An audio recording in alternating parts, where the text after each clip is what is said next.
Salam sobat muda, kita akan bahas Let Creation Sing. Jadi biarlah segenap bumi bernyanyi. Mazmur 96 ayat 1 sampai 3. Nyanyikanlah nyanyian baru bagi Tuhan, nyanyikan bagi Tuhan hai segenap bumi. Nyanyilah bagi Tuhan, pujilah namanya, kabarkan keselamatan yang daripadanya dari hari ke hari.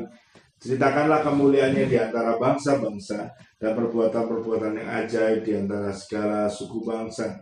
Nyanyikanlah nyanyian baru. Ya, kita mau menyanyikan pujian-pujian baru bagi Tuhan. Nyanyikan baru bukanlah hanya pujian yang baru, tapi nyanyian yang dinyanyikan dengan hati yang baru dan sikap yang baru karena pertobatan yang hari demi hari terus diperbarui secara terus-menerus oleh Roh Kudus.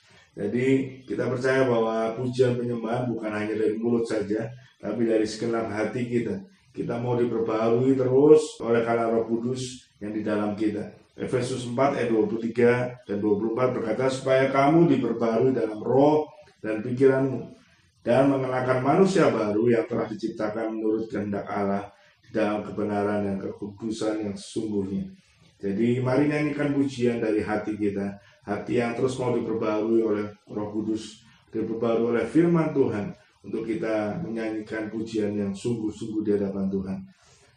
Kabarkan keselamatan dari Allah. Ya, menyanyikan bagi Tuhan, pujilah namanya, kabarkan keselamatan daripadanya dari hari ke hari. Kita mau mengabarkan keselamatan dari hari ke hari. Penulis kitab Mazmur 96, banyak penafsir menyatakan ini adalah Musa, berangkat dari pengalaman bangsa Israel tentang Allah yang membebaskan mereka dari Mesir. Allah menjadi penolong mereka, maka tidak heran jika ajakan untuk memuji Allah, Sang Pencipta, itu diulang berapa kali. Pengulangan nyanyikanlah untuk menegaskan bahwa tidak ada Allah yang lebih dahsyat dari Allah Israel.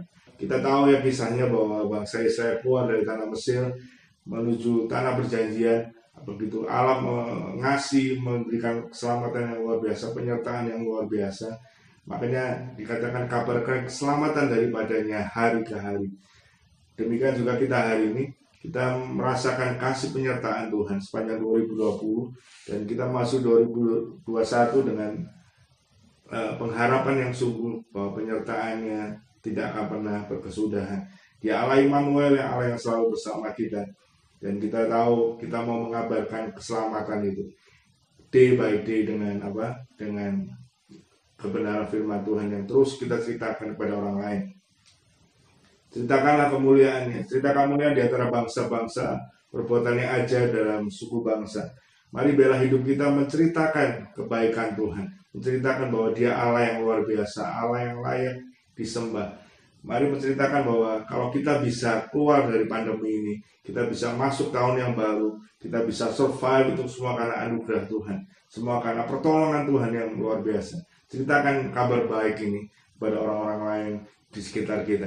Mari nyatakan bahwa Yesus Tuhan itu yang berkuasa atas hidup kita. Waktunya change your mind, waktunya ngebum. Pastikan bahwa setiap pujian pengagungan kita adalah dari hati yang terus mengasihi Tuhan, hati yang terus diubahkan, hati yang penuh pertobatan, dan kita mau menceritakan kebaikan Tuhan melalui melalui pujian kita, melalui hidup kita, dan melalui semua cerita kepada orang-orang di sekitar kita bahwa Dialah Yesus Juru Selamat kita, Dialah Yesus yang menyertai kita, tidak pernah meninggalkan kita dalam kondisi seberat apapun. Jadi mari terus ceritakan, dan biar orang melihat Kristus di dalam kita. Tuhan Yesus memberkati. Terus tonton video Ngebum dan bagikan kepada teman-teman yang lain, juga subscribe channel YouTube dari Diaspora Generation juga Pemuritan. Rekindle the hope.